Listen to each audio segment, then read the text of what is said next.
네, 이 시간에는 가정도 선교지다라는 제목을 가지고 함께 말씀을 나누도록 하겠습니다. 지금 우리는 수요일 날 계속해서 고린도 교회에 있는 여러 가지 문제들에 대해서 하나님의 답을 바울로부터 듣는 시간을 가지고 있습니다. 그런데 오늘은 서신의 분위기가 바뀌었습니다. 이전에는 근로회의 지편으로 들은 많은 문제들에 대한 책망과 또 권면을 해왔다면 오늘 본문은 고린도 교회가 질문한 질문에 대한 답변을 하는 형식을 취하고 있습니다. 그래서 7장 1절 말씀을 보면 이렇게 얘기합니다.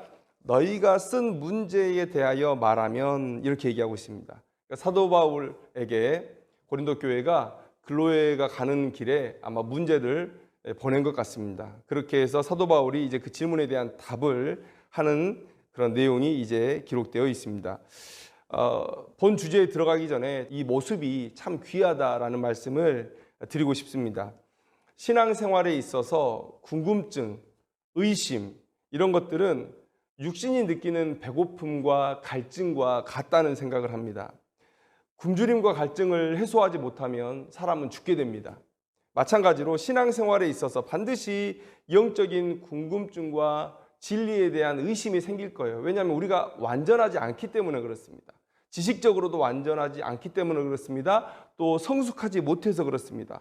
그래서 반드시 이런 굶주림과 갈증이 영적 신앙생활을 하는 과정 가운데 생길 텐데, 이것들을 해결하지 않으면 육신의 갈증과 배고픔을 해결하지 못하는 것처럼 우리는 건강하게 성장할 수 없다는 것이죠.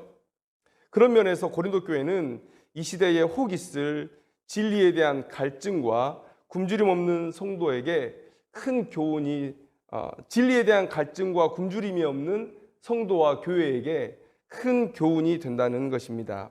오늘 고린도 교회가 사도 바울에게 묻는 것, 그 주제는 무엇이냐면 바로 가정의 문제예요. 가정의 문제, 혼인의 문제.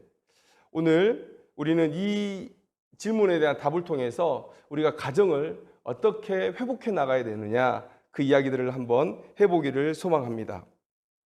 자, 바울이 지금 들었던 가정의 문제, 고린도 교회가 가지고 있는 가정의 문제는 뭐냐면 바로 음행이 있다는 거예요. 그들 가운데 음행이 있다. 그리고 2절 말씀을 보면 음행을 피하기 위하여 남자마다 자기 아내를 두고 여자마다 자기 남편을 두라, 이렇게 말씀하고 있습니다. 보통 남자들이 음행을 했다라고 생각할 수 있는데 오늘 본문을 보니까 여성들도 함께 음행에 나서고 있다라는 것을 볼 수가 있습니다. 그래서 5절에 보면 서로 분방하지 말라, 이렇게 사도 바울이 얘기하고 있는데, 이 분방의 문제는 바로 음행의 문제의 원인이자 결과가 아니었는가라는 생각을 해봅니다. 여러분, 성적인 유혹은 누구나 받는 것입니다. 사도 바울도 인정하는 부분입니다. 누구도 이 문제에서 자유로울 수 없죠. 그런데 분방을 했기 때문에 음행의 죄로 나아갈 수 있습니다. 그리고 또 음행의 죄를 지었기 때문에 집에 와서 분방할 수 있습니다. 그래서 사도 바울은 지금 고린도 교회 안에, 성도들 안에 남녀 상관없이 음행의 문제가 지금 심각하다라는 것들을 얘기하고 있는 것이죠. 하나님께서 맺어주신 아름다운 이 부부의 관계 속에서 하나님께서 주신 이 기쁨과 행복의 행위들을 누려야 됩니다. 남녀 간의 연합을 누려야 되는데 그 기쁨과 행복을 누리지 못하니까 하나님께서 가증하게 여기시는 방법들로 이들이 해결해 나가고 있다라는 것이죠. 절대 용서받을 수 없는 죄악을 그들이 저지르고 있다는 것입니다. 여러분, 고린도는 참 죄짓기 좋은 도시였어요. 아테네보다 더 큰 도시였습니다. 최대 도시였어요. 아가야 지방의 최대 도시였습니다. 많은 사람들이 몰려들어요. 상인들이 몰려들어서 매춘업이 성행했습니다. 그리고 신전이 있는데 그 신전에 1000명 이상의 여사제가 있었다고 얘기합니다. 여러분, 무역을 위해서 많은 상인들이 고린도를 오고 갑니다. 항구를 오고 갑니다. 여러분, 뱃사람들은 종교심이 특심합니다. 왜냐하면 그 옛날 바다의 날씨를 쉽게 예측할 수 없죠. 그래서 빠져 죽고 사고로 죽고 이런 일들이 흔합니다. 그래서 이들은 각자의 우상을 만들어서 그 우상에게 자신의 안전을 그렇게 당부하곤 했다는 거예요. 이런 안전을 기원하는 뱃사람들의 종교심과 또 누구나 가지는 이 성적인 욕구가 연합되어서 결합되어서 정말 고린도를 아주 성적인 문란함의 도시로 만들어 갔다라는 것이죠. 이런 문제가 교회 안에도 자연스럽게 자리를 잡았다는 거예요. 믿기 전에 그런 문화 속에 살던 습관을 끊지 못했는지, 아니면 믿고 나서도 지천에 널려있는 그런 성적인 문란함에 쉽게 동화되어 버린 건지, 아무튼 고린도 교회 안에 이런 음행의 문제가 심각하게 있었다라는 것이죠. 그리고 그런 문제는 지금 가정을 위협하고 있었다. 자, 그 다음에 두 번째 바울에게 질문한 것은 뭐냐면 혼인을 유지하는 문제예요. 혼인을 유지하는 문제. 바울은 11절 12절 말씀에 결혼한 자들에게 내가 명하노니 명하는 자는 내가 아니요 주시라. 여자는 남편에게서 갈라서지 말고 만일 갈라섰으면 그대로 지내든지 다시 그 남편과 화합하든지 하라. 남편도 아내를 버리지 말라. 이렇게 말씀하고 있습니다. 이것은 성경에서 말하는 결혼의 대전제를 사도 바울이 지금 얘기를 해주는 거예요. 그래서 뭐라고 얘기합니까? 명하는 자는 내가 아니요 주시라. 성경에서 하나님께서 명확히 이런 결혼에 대해서 우리에게 말씀해 주셨다라는 거예요. 갈라서지 말고 버리지 말라는 거예요. 여러분 창세기 2장 24절에 결혼은 곧 한 몸이 되는 거라고 말하고 있습니다. 이혼은 몸을 쪼개는 일이죠. 여러분 하나님의 관점에서 이혼은 절대 용납될 수 없는 죄인 것입니다. 그래서 이 한 몸이 되어서 일부 일처제의 결혼 관계를 유지하는 것, 그것이 바로 하나님께서 원하시는 그런 결혼의 모습이라는 것이죠. 어떤 부분은 이것에 대해서 인정하지 않으시는 분도 있을지 모르겠어요. 일부 다처제가 이전에 있었지 않느냐라고 얘기합니다.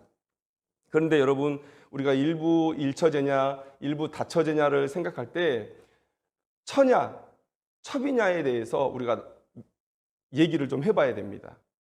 아브라함에게 첩이 있었죠. 처는 사라 한 사람뿐이었습니다. 물론 야곱의 이야기를 할 수 있을지 모르겠어요. 맞습니다. 야곱에게는 두 처와 두 명의 첩이 있었죠. 그런데 여러분 야곱이 원래 생각했던 결혼은 뭐였습니까? 라헬, 사랑하는 그 여인 라헬과의 결혼을 생각하고 있었다는 것이죠. 물론 그 시대의 많은 사람들 중에 권력자들이 일부 다처제를 했기 때문에 성경 속에서 그런 모습들이 나타나긴 합니다. 왕들에게서 많은 첩을 거느리는 일들이 나타나기는 해요. 그러나 성경 전체를 흘러내리는 그런 하나님의 결혼관은 일부 일처제입니다. 그리고 이혼하지 않는 삶이에요. 이혼하지 않는 삶. 여러분 하나님은 자신과 언약 백성과의 관계를 신랑과 신부, 남편과 아내에 비유하셨습니다.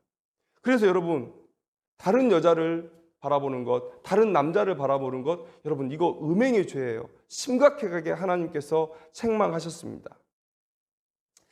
그런데 바울은 오늘 새로운 얘기를 말하죠.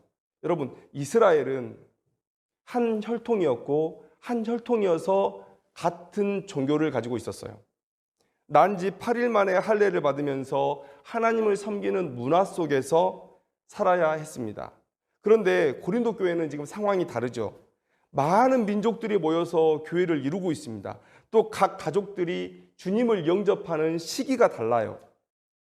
아니 아예 나는 믿지만 다른 구성원들은 믿지 않는 그런 가정도 고린도 교회 성도들 중에 많이 있었다라는 거예요.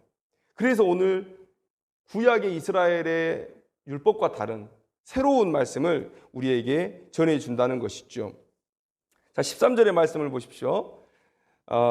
그 중에 한 여인이 성도인 경우에요. 어떤 여자에게 믿지 아니하는 남편이 있어 아내와 함께 살기를 좋아하거든 이렇게 얘기하는 겁니다.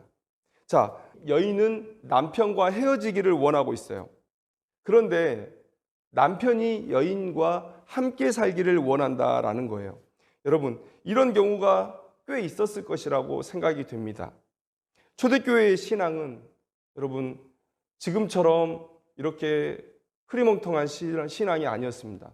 목숨 걸고 믿어야 되는 아주 특심한 믿음을 가진 사람들이 있었다라는 것이죠. 그런데 그들에게 제일 중요한 일이 뭐였겠습니까? 내 가족의 구원 아니었겠습니까? 또 내가 어떻게 하나님의 사명을 붙들고 이 세상을 살아가느냐, 여러분 이것들이 큰 문제였습니다. 그런데 여러분 가장 가까운 사람일수록 나를 가장 아프게 하죠. 가장 가까운 사람일수록 나를 가장 실망스럽게 하죠. 가장 가까운 사람일수록 나를 강하게 지지할 수 있지만 반대로 내 발목을 더 강하게 붙들 수도 있는 것입니다.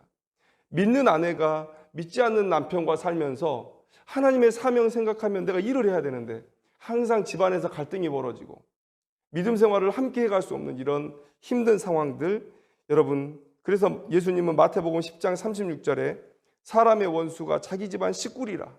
여러분, 이렇게 힘든 상황들을 지내면서 이 여인들이 고민하는 거예요. 차라리 하나님의 사명을 위해서 내가 이혼하는 게 낫지 않냐. 여러분, 이런 가정들이 고린도 교회 안에 있었다는 것입니다. 그래서 사도 바울의 의견을 지금 묻고 있는 거예요. 자, 15절에 또 다른 문제가 있습니다. 혹 믿지 아니냐 하는 자가 갈리거든. 자, 부부가 있는데 한쪽이 믿지 않아요. 그런데 갈렸어요. 근데 여기서 갈리거든이라는 표현은 조금 의미를 애매하게 전달합니다. NIV 성경을 보니까 뭐라고 표현되어 있냐면 영어로 leave라고 얘기하고 있어요. 그러니까 떠났다라는 거예요. 그러니까 믿지 아니냐는 자가 믿는 자를 떠나려고 하는 거예요. 떠나려고 하는 것. 이혼을 요구하는 사람이 지금 믿지 아니하는 사람이에요.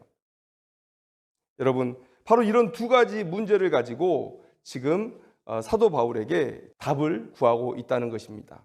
자, 그러면 이 두 문제에 대한 사도 바울의 답변이 뭐냐? 자, 우선 좀 순서를 바꿔서 혼인을 유지하는 문제에 대해서 먼저 얘기를 해보도록 하겠습니다. 자, 13절에 나타난 문제, 아까 여인은 남편과 이혼하고 싶어 해요. 믿음을 가진 여인이 남편과 이혼하고 싶습니다. 그런데 이 남편은 이혼하고 싶어 하지 않아요. 함께 계속 살기를 원합니다. 그때 사도 바울의 대답은 그 남편을 버리지 말라는 거예요. 왜요? 이유는 14절에 있습니다. 믿지 아니하는 남편이 아내로 말미암아 거룩하게 되고 믿지 아니하는 아내가 남편으로 말미암아 거룩하게 되나니. 그러니까 사도 바울은 지금 무슨 얘기를 하는 것입니까? 그 남편이 너를 사랑한다면 그러면 아직 그 남편이 너의 말을 들을 수 있는 그런 가능성이 있는 것 아니냐. 네가 가정에서 주도권을 가지고 그 가정을 이끌어갈 수 있지 않느냐라는 거예요. 구원의 가능성이 조금이라도 있으면 그 가정을 포기하지 말고 끝까지 유지하고 남편을 또 자녀들을 구원하는 일에 너희들이 헌신해라 라고 사도 바울이 얘기하고 있는 것입니다. 자, 근데 15절 말씀을 한번 보시죠. 아까 얘기했습니다. 믿지 않는 남편이 지금 믿는 배우자를 떠나려고 해요. 그러면 여러분, 사도 바울이 어떻게 얘기합니까? 갈리게 하라는 거예요. 갈리게 하라. 이 상황에서는 헤어지게 하라는 거예요. 형제나 자매나 이런 일에 구애될 것이 없느니라. 사도 바울은 지금 알고 있는 것이죠. 하나님의 관점에서는 한 가정을 이루어서 이혼 없이 아름답게 그 가정을 이뤄나가는 것이 하나님의 진짜 뜻이라는 것을 알고 있어요. 그렇기 때문에 오늘 이 얘기를 성도들에게 얘기하는 것입니다. 그러나 그런 하나님의 뜻이 있더라도 형제나 자매나 이런 일에 구애받지 말고 상황이 이렇게 됐을 때 이혼하라는 거예요. 자, 어떤 상황에서는 갈리게 하지 말아라. 어떤 상황에서는 갈리게 해라. 여러분, 이 차이를 만들어내는 요인이 무엇입니까? 바로 믿지 않는 배우자가 믿는 배우자를 향한 사랑의 마음이 있느냐 없느냐의 차이예요. 사랑하는 마음이 있다면 믿음 있는 배우자가 주도권을 가지고 믿음을 권할 수 있습니다. 그런데 믿지 않는 배우자가 사랑하는 마음이 없어서 믿음의 배우자를 떠나기를 원할 때는 영적 주도권을 질 수 없습니다.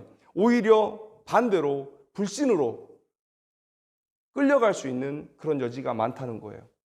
여러분, 이스라엘 백성들이 애굽에서 탈출해서 가나안 땅에 들어왔을 때 하나님께서 그 온 민족의 문화, 사람들 다 진멸하라고 하셨죠. 그 이유가 무엇입니까?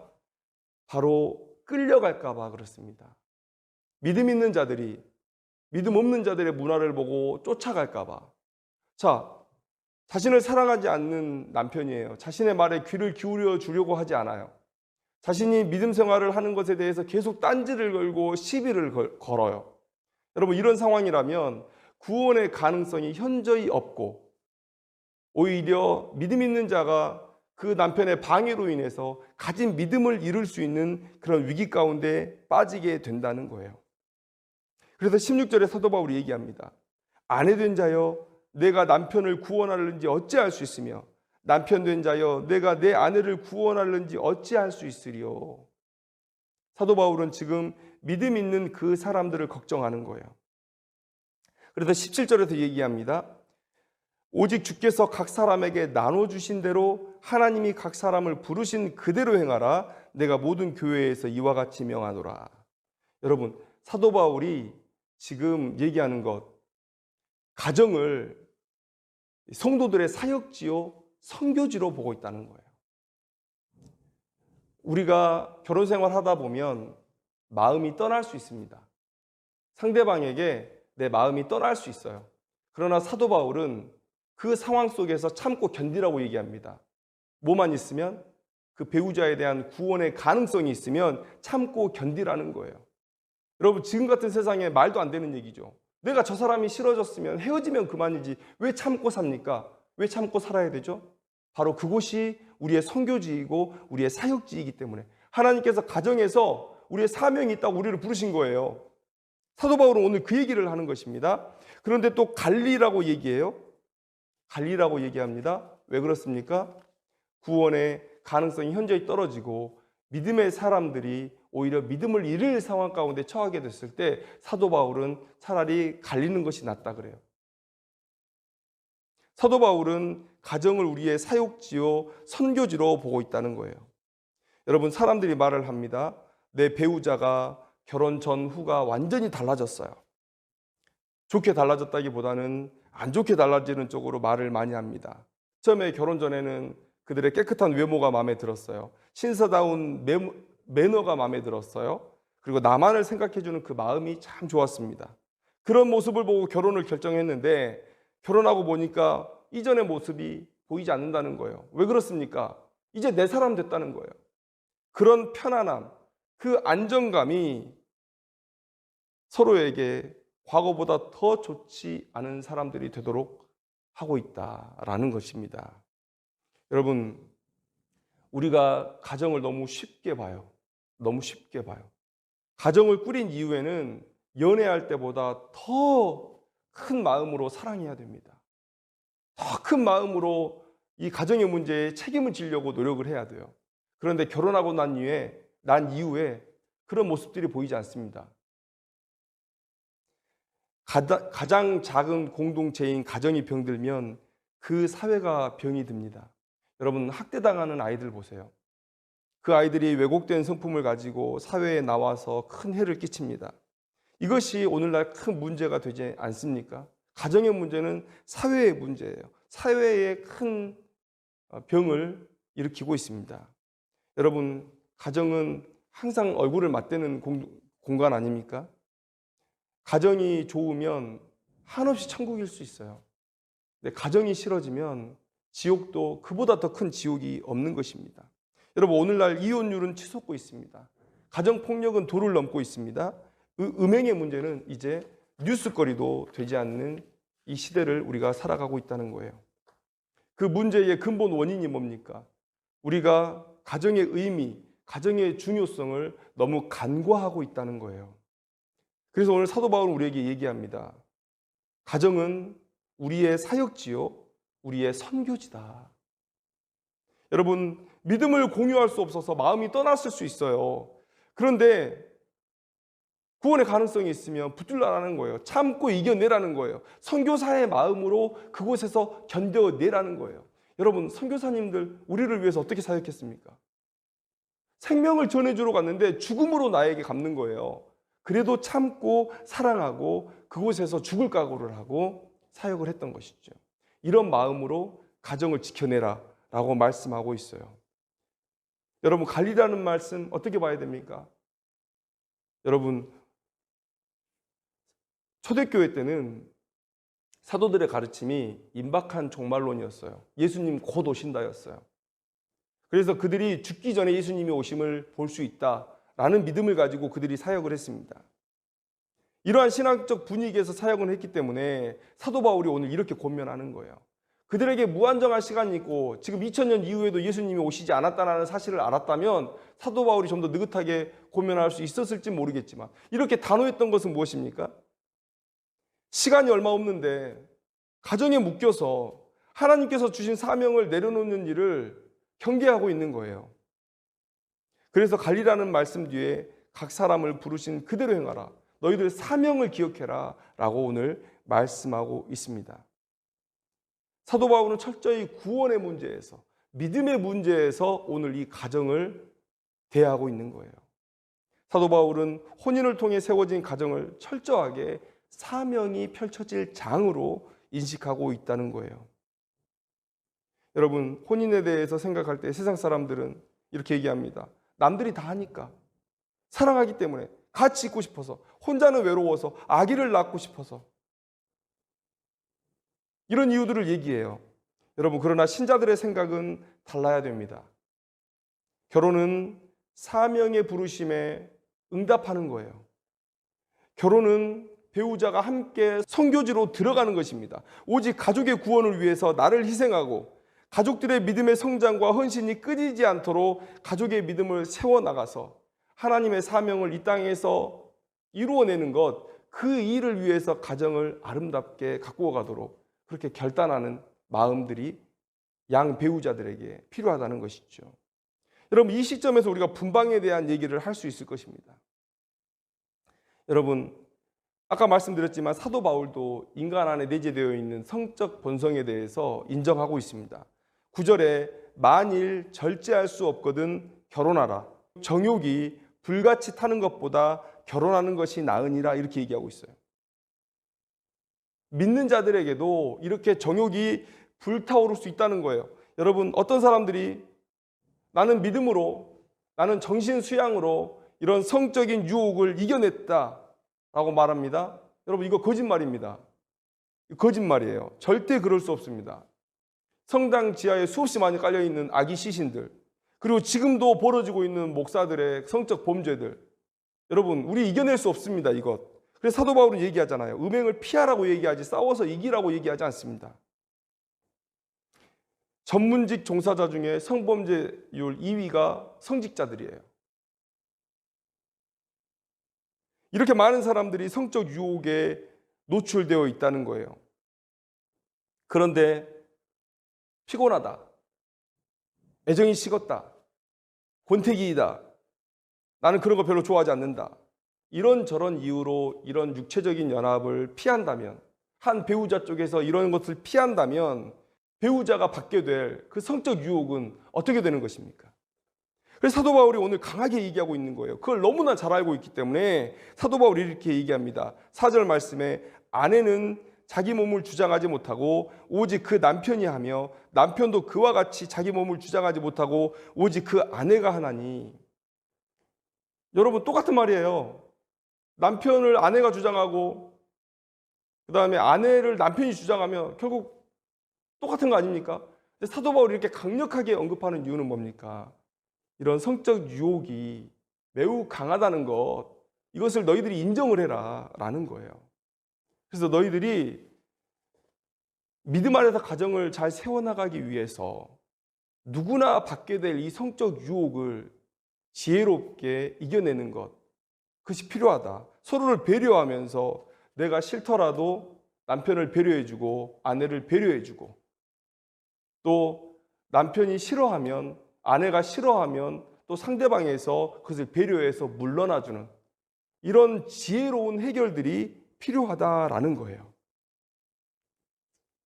사도 바울은 지금 가정을 뭘로 보고 있습니까? 선교지요, 사역지로 보는 거예요. 그리고 이 선교와 사역을 잘 감당해내서 더 많은 영향력들을 세상 가운데 펼쳐내기를 원하는 거예요. 가정은 가장 작은 단위 아닙니까?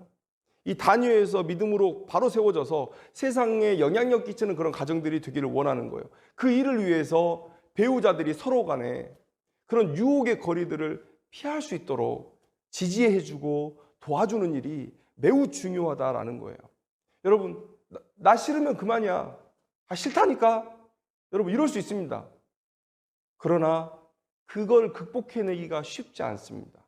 내가 힘들어도 차라리 내가 양보하는 게 이 상황을 이겨낼 수 있는 지혜로운 방법이라면 양보를 해주고, 그러나 내가 오늘 너무 힘이 들다 그러면은 오히려 또 권하는 쪽에서 물러나주고, 믿음 안에서 서로의 믿음을 세워주기 위한 이런 노력들이 필요하다는 거예요. 왜요?